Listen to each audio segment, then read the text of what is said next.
So I've been a fan of fast mousepads for a while now, and I think they have improved my mouse control tremendously because they are very unforgiving and they reveal your aiming mistakes rather quickly. Using glass pads like the Skypad 3.0 has been my favorite experience in games like Apex, but using a glass pad comes with some caveats. Usually you have to use a sleeve for your arm to not be sticky, and at certain times, especially in winter, they can feel very cold to the touch. To combat these issues comes the new version of Artisan's glass-coated mousepad, the Shidenkai V2. The pad is available in 3 different colorways and 2 different base firmnesses, which all have some effects on performance, not just the aesthetics. So here I have the Shidenkai V2 in black with the Xsoft base, which I have been using for the past 3 weeks. The certain colorway and base combo has some issues with some mice, which I'm gonna talk about later in the video. The base is the tried and true real Poron base, which sticks to my desk really well,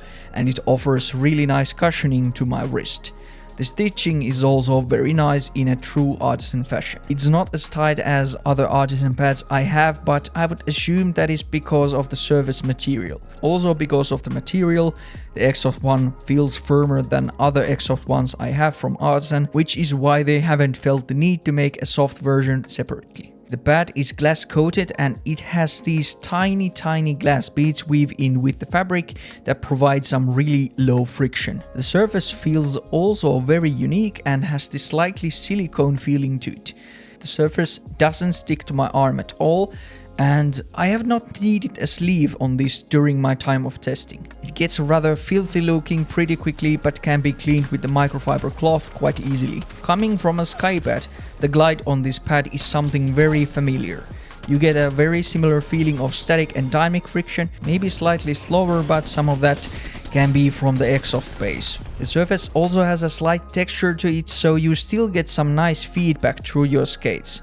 Making micro corrections feels super effortless on this pad, and tracking feels also very spot on. Different skates have a slightly different feeling on this surface, and for example core pads produce a more sandpapery sound than for example the J dots from X-Ray pad.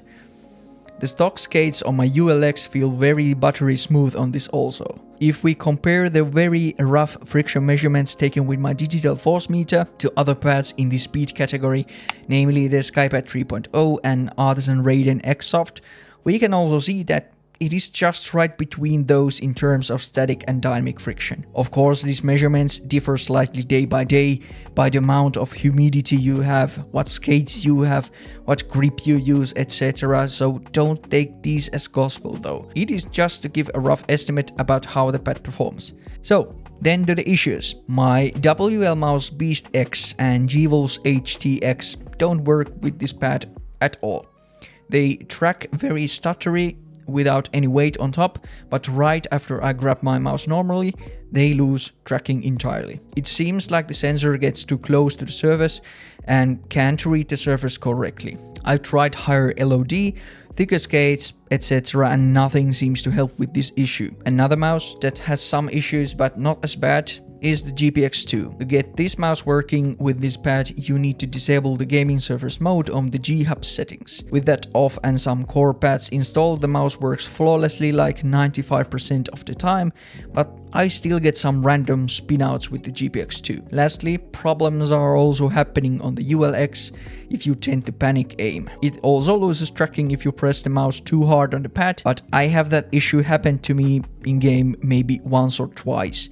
I can reproduce the issue, but the amount of pressure needs to be applied to this mouse needs to be fairly high. The mice that work flawlessly with this are at least mice from Pulsar, Lamzu and Razor.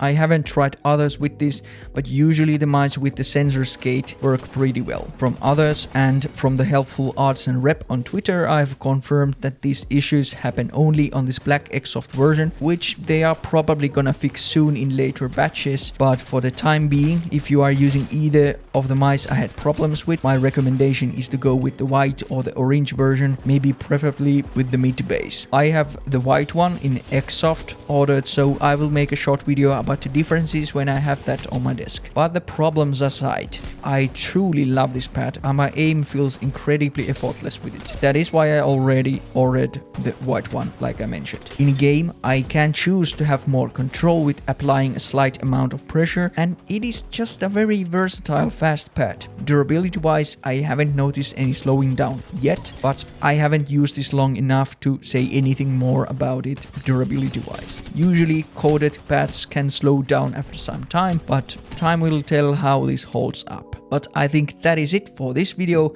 Thanks for watching and see you next week.